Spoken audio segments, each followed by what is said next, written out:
Hello, guys. Welcome, Paintsville Independent. My name is Dana Barnett. I'm with SOAR, that is shaping our Appalachian region. How many of you all have heard of SOAR? Show of hands. Okay, excellent. So now you all have, so I'm glad that you're here in this room. SOAR is a nonprofit that's based out of Pikeville, Kentucky, but we work in all 54 Eastern Kentucky ARC, that's Appalachian Regional Commission, mandated counties.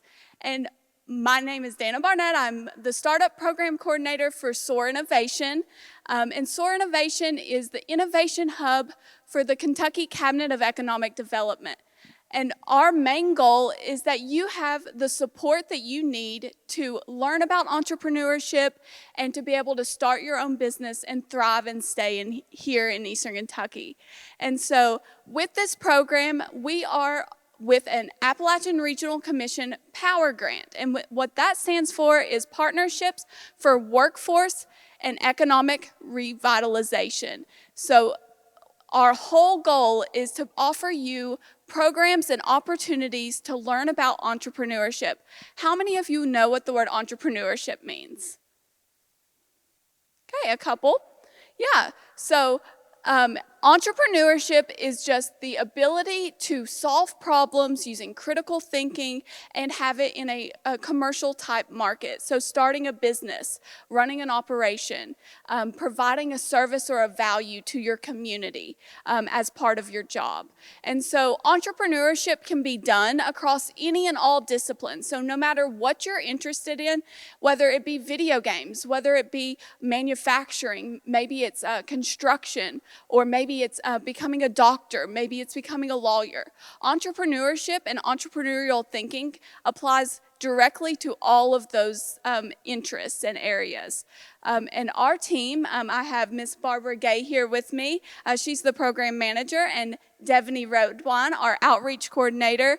Our team is here to help you as students understand entrepreneurship and create opportunities for you to think about whether you may want to own your own business one day. How many of you think you may start a business one day? Yeah, several of you. So with that, we do work across 6 different campuses, Paintsville Independent being one of them. We also work with Morehead State University, the University of Pikeville, Hazard and Ashland Community and Technical College, and Union Commonwealth University. And so if you ever see any of our events or programs across any of those universities, just know that it is open and free to you to join with SOAR Innovation. And so with that, we are going to be doing things like inspirational speaker series like we're doing today. But then later on, we're going to be doing other programming. And let your teachers know which of these sounds most interesting to you. But we're going to be doing things like pizza and a pitch, where you get 2 minutes, you give me your best business idea, and the top 2 pitches will win a prize. We'll also be doing things like ideation workshops, where you take and learn about ideation of a business from that very first, I think there might be a problem that I can solve here. What would it look like to start a business? What would it look like to solve this problem and also be able to make money? To startup sprints, where we learn about everything from ideation to marketing to fundraising, and then also lean startup boot camp, so you can learn how to run your business cheaply and effectively. So with all those programs in mind, we are here today to offer you an opportunity to hear from a local entrepreneur, and I would like to introduce you to her now. So I'd like to introduce you to Dr. Kari Hall-Jones. Dr. Jones graduated from Paintsville High School in 2002 and the University of Kentucky in 2006. She earned her master's degree in clinical psychology from Morehead State University in 2008 and completed her doctorate of psychology at Spalding University in 2014, following a pre-doctoral internship at Lexington VA Medical Center. Professionally, Dr. Jones has worked in multidisciplinary group practice and post-acute care. She now owns her own private practice in Eastern Kentucky with offices in Paintsville and Pikeville. Dr. Jones served as adjunct faculty member at the University of Kentucky Counseling Psychology PhD program from 2019 to 2023, teaching courses in cognitive assessment, psychopathology and diagnosis, and counseling skills. She serves as a supervisor of record for master's levels clinicians and is the current president-elect of the Kentucky Psychological Association. Outside of her professional work, Dr. Jones stays active as a dedicated wife and a mother of 2 young boys who keep her busy with their sports and activities. So join me in welcoming Dr. Kari Hall Jones.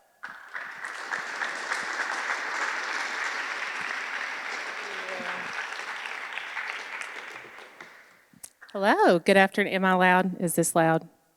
Sometimes I feel like I have a megaphone in my throat and I don't really need a microphone, so hopefully it's not too loud. So I want to start by thanking SOAR for this really cool opportunity to come back to my alma mater and talk to other Paintsville Tigers about my journey, my career path, and how I started my business. So when I was invited, initially I thought, I'm not a business owner, I'm just a psychologist. It's a really weird relationship when you work in a health profession like mine to think about yourself as a business owner.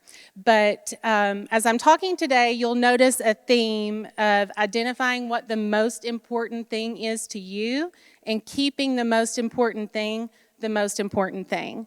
So for me, as a psychologist, that's always been to serve people and also be present for my family. And so you'll hear that throughout my talk today. So opening and sustaining a business as an individual, sole proprietary owner of a private practice has been my way of keeping the most important things the most important things. In order to share my journey as a business owner, even though it's only been for a few years now, I have to share first how I came to be a psychologist to begin with. So on this day, 23 years ago, I was a senior here at PHS, probably sitting in those same, unfortunately, bleachers, maybe listening to an inspirational speaker talking to me about how they had gone through struggles and what they overcame and what their life was like. And hopefully I was listening, maybe I wasn't, I don't remember, but I do know that when I left here, I felt like I had the potential to be successful. So at that time, I thought that success was going to come in the form of medicine. I was a very good student, really intrinsically motivated. My parents who are here today didn't have to stay on top of me to do my homework. I kind of did all that on my own. And so when you're a really good student, people really encourage you to pursue whatever the most rigorous academic programming would be. And at that time, for me, I thought that was going to be medicine. And so what I did was I set my sights on becoming an orthopedic surgeon. I decided I wanted to go to the University of Kentucky. I wanted to go there so bad. In fact, it was the only school I applied to. In retrospect, that probably wasn't very smart, but I should have cast a wider net. Fortunately, I got in and pursued a biology major, declared that first semester, and moved to UK. And so because I wanted to go into orthopedics and I'd always loved sports, was super interested in sports, I decided that I wanted to be a student athletic trainer. At that time, it was a really cool opportunity because you got to register early for your classes with the student athletes at UK, which at that time was huge because as a freshman, you're going to get every 8 a.m. class on the other side of campus, and being able to register early for classes was really important. I got all my textbooks paid for, and as I went on, they paid a portion of my tuition. And I also thought, in addition to some of those perks, this is going to give me a really good opportunity to network with some other athletic trainers who are paid, some sports medicine doctors, orthopedic surgeons, people in the School of Medicine. So when I'm applying to medical school, I'm already going to have some connections. So even at that point, I was sort of thinking down the line that if I can connect myself to people who are experts in their field, people smarter than me, people better than me, then I'm going to be able to grow myself. And while obviously I'm standing here with a doctorate in psychology, I didn't end up going to medical school, that's something that I still continue to do today, a learning tool to surround myself with people who are smarter, more advanced than me to push me along. So I worked in a variety of sports when I was there, but none taught me more than my time with UK women's soccer. So I don't know what you guys know about soccer, but super high risk of injury, both acute and long-term enduring injury. Some of those athletes that had 3, 4 ACL surgeries would get re-injured, and we're in a position to try to figure out, do I go ahead and have this surgery now in the middle of my senior season? Do I try to rehab this injury and see if I can get back out there on the field and go ahead and play the rest of my season? What do I do? And obviously there's a big physical component to athletic injury, but the mental component was huge, and I was sort of starting to realize that that was the part that I was more interested in, watching the mindset shift and how these athletes came to make those really tough decisions for their lives. So kind of parallel to this process, I'm getting a bit disillusioned in my classes as a biology major. Now, I realize not everything in school is supposed to be fun or is meant to be a good time, but I just really wasn't passionate about what I was doing. And so I was also enrolled in some social sciences classes and took my first psychology course with a professor named Dr. Jonathan Golding at UK. And so if AI could engineer a psychology professor, it would be Dr. Golding. He was in a class of 300 students, like that was my psychology class, that many. He was jumping up on tables and yelling, and that was early in the age of cell phones, and if your cell phone rang in class, he would answer it and say, hey, Kari can't come to the phone right now because she's in a really important class, and you shouldn't call her back on Monday, Wednesday, Friday between the hours of 11 and 11:50. And he would run through the aisles and do all kinds of really cool stuff, and obviously that part was really fun for me, but what I really took away from that is that on a really basic level, I was learning about the cognitive processes that the student athletes I was working with were going through when they were recovering from injury. And so I can remember calling my parents after I finished this class and said, hey, I think I'm going to change my major to psychology. And to their credit, they were very supportive, but also said, if you're going to change, you have to be sure.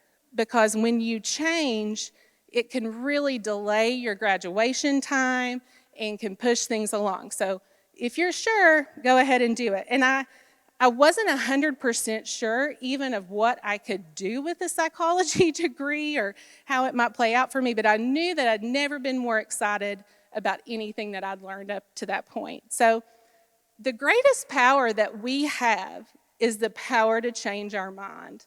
When we get new information, when we get better information, we can change our mind. This is a really small place, Paintsville. I grew up here just like you guys.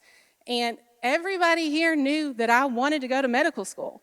I think it was in the newspaper. I got like a local scholarship about something, and it said, Kari wants to go to medical school to be an orthopedic surgeon. So it's important to not allow the person you were, who was making the best decisions they could with the information you had at the time, impede the progress of the person you are now or where you're wanting to go. Just because I'd always said I wanted to be an orthopedic surgeon didn't mean I had to be.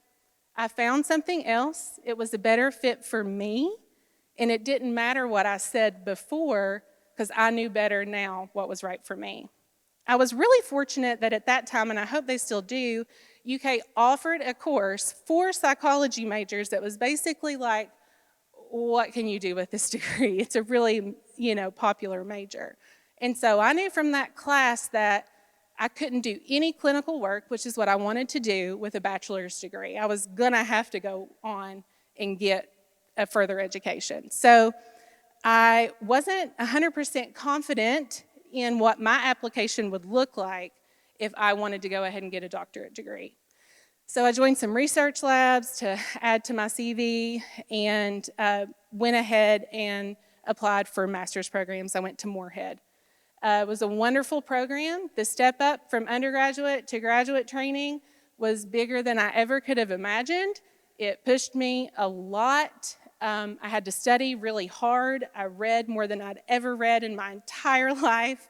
And it also made me realize I don't know as much as I want to know to be able to do this job in the way that I want to do it. And so I decided to apply for doctoral programs in psychology. So now for someone who didn't even really know what a psychologist was when I was sitting in your seat, it felt really daunting to try to apply to be a doctor of psychology. And so I knew one person who had a doctorate in psychology, and I called her. And I'll just say that conversation did not make me feel confident that I was making a good choice. She sort of painted a job landscape that was terrible, poor working conditions, little to no opportunity to make a good living. So absolutely nothing told me that I was making a good choice, but I wanted to do it, and so I just did it. It's what I wanted to do. I ended up going to Spalding University in Louisville. And I'd be lying if I said I didn't have a lot of doubts about that. I see a lot of medical students now, ironically, and graduate students for therapy, and I tell them all the time, especially in those early years, if you're not thinking once a week about quitting, you're not paying attention. That's a totally normal experience to think, I don't want to do this, can I do this, should I do this, what else could I do? You are committing to something long-term with a doctorate degree. It was demanding. I also had to do a dissertation, which is basically like you're writing a short book about your own research, you're collecting data, you're analyzing the data, and then you have to get in front of a huge panel of people after you've completed all of your coursework and all of your requirements, and you've worked for years on this thing, and they basically say, is this good enough or not? And so I was really intimidated by that, and I got to the point where early on, I actually applied for Teach for America. Do you all know what Teach for America is? You all ever heard of that? Yeah, maybe.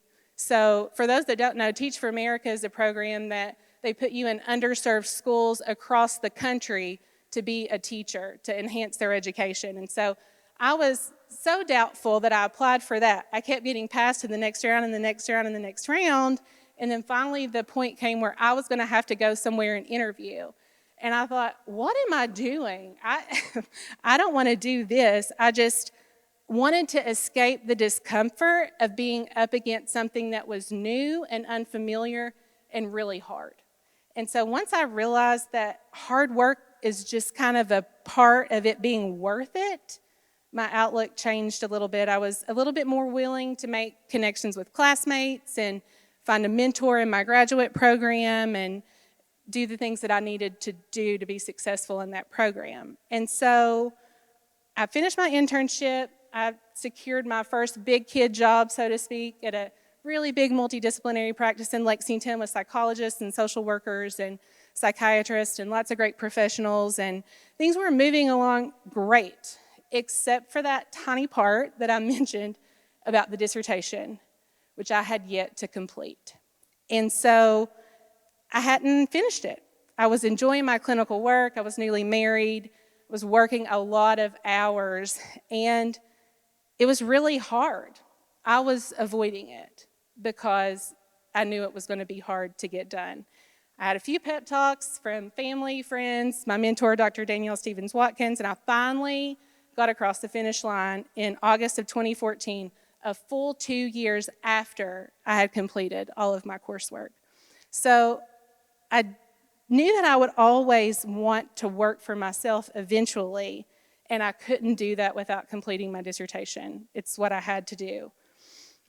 It was really good timing because the day before I went to defend my dissertation, I found out I was pregnant with my oldest son. And so any parent will tell you that kids change everything. So after he was born, took a really brief maternity leave, went back to the practice, back to my patients, and I realized just how quickly it was to hold multiple roles in that way, especially when working for a bigger company. That we made it work, but there were many nights where I would call my mom and say, Grayson's sick, I can't take him to daycare, I have 10 patients scheduled tomorrow, what am I going to do? And she'd drive up the Mountain Parkway like a saint and help us out. I was really, really blessed to have someone to help that way. But it didn't take long after my second son was born in 2018 to realize with 2 young kids, we were a 2-income household, neither one of us having flexible jobs away from family, it just wasn't going to work. And so at that time, I had the opportunity to transition to a job in skilled nursing facilities, nursing homes and acute care. Much more flexibility. I still worked for a larger company, but I had more autonomy on my schedule. So if I had a sick kid, I could go get them and then come back and see those patients in 2 days as long as they got seen within the week. But the problem is that was just before the COVID-19 pandemic, and I was in nursing homes. So what was once a really flexible job quickly became really, really restricted. And after we experienced a loss in my husband's family, we decided to move back here and kind of shift our focus a little bit. And so I considered a lot of different work options. The thought of being able to work for myself one day was my motivation for completing my dissertation to begin with. And so it's interesting, nobody in my family really owns a business. My mom's a retired teacher. My dad worked his entire career as an electrician by trade, but at AEP started and retired from there. They had, retirements, pensions, benefits, all of those things. And so provided a really secure life for me, and I felt like that's probably what made sense. But then the needs of my family just didn't really seem to fit that option. And so rewinding back to the thing I told you initially, I try to always keep the most important thing the most important thing. And for me, that was my family. And so private practice was really the only way to go. But the problem is I had no idea about where to start a business. So I did what all psychologists do best. I asked a lot of questions of a lot of people. I consulted with friends that I had in the profession who'd also opened their own practices. They shared resources and forms and connections they had, and there's no way I could have ever done it without all of their help. So don't be afraid to ask for help when you need it, and don't be stingy to offer it to people when you have the information to provide and they need it from you. Since I'd always worked for a large organization, I also had zero experience in doing my own billing. And so obviously when you have a medical-related business, being able to bill insurance companies is a pretty big deal. So when I was in graduate school, the identities of business owner and psychologist really had no intersectionality at all. You didn't talk about money, you didn't talk about the practical sides of owning a business, and it was especially not a good option to take health insurance just because of poor reimbursement rates for mental health. So in looking at the communities I'd be serving when I moved here and decided to open a practice, I knew it didn't make any sense for me to not take health insurance. It wouldn't be helping many people at all. And so for me, anchoring my identity as a psychologist and what I wanted to do, the most important thing, serve people, be with my family, I had to take health insurance and I had to find a way to make it work. So when you own your own business, you have to be humble enough to know what your strengths are, as well as where your time is best served. So for me, that was not going to be on the phone with insurance companies. So I hired a billing company to do that part for me. I do the initial filing, but they chase stuff down and they call insurance companies about denials. Because when I have a choice, do I want to be on the phone with Anthem or Humana at 9 o'clock on, all night, or do I want to be at my son's flag football game? It's a no-brainer. So when you decide to open a business and you want to keep the most important thing, you have to make those decisions to keep your priorities where they need to be. Part of making it work was also diversifying the things I offer within my practice. So I sort of become my business, and I had to think about, with my expertise, what else can I do to make sure that I'm using all of the skills I have. So I see patients for therapy, and I also do assessments, but I also have contracts with outside agencies that have cash pay or flat rates, so that when something happens, I know that that is always going to be there. Or I take speaking engagements, and they pay me for my expertise and training. Things like that help to diversify my practice, especially when things come up. And in my short time, there have been some things that have come up. So the first storm came just a few months after I first opened. My office is down here on Main Street, and I don't know if you guys remember or not, there was a pretty bad fire on Main Street a couple of years ago, and my office was right next door. So when that happened, my colleague Laura Martin and I were displaced from our office for a significant period of time. While our building didn't catch fire, it ruined everything and had to be completely gutted and restructured. So a friend of mine who I also went to school with fortunately had a space that I could use in the in-between time. And I didn't realize at that time that her generosity in offering me that would allow me to expand my business. And now I still have an office in Pikeville that I use a few days a week in addition to my one here. So the second storm came in February. If you remember, and I was talking about insurance reimbursement, there was a nationwide hack that prevented insurance claims from being sent out for about 6 to 8 weeks, which meant I didn't get paid by an insurance company for a month and a half to 2 months.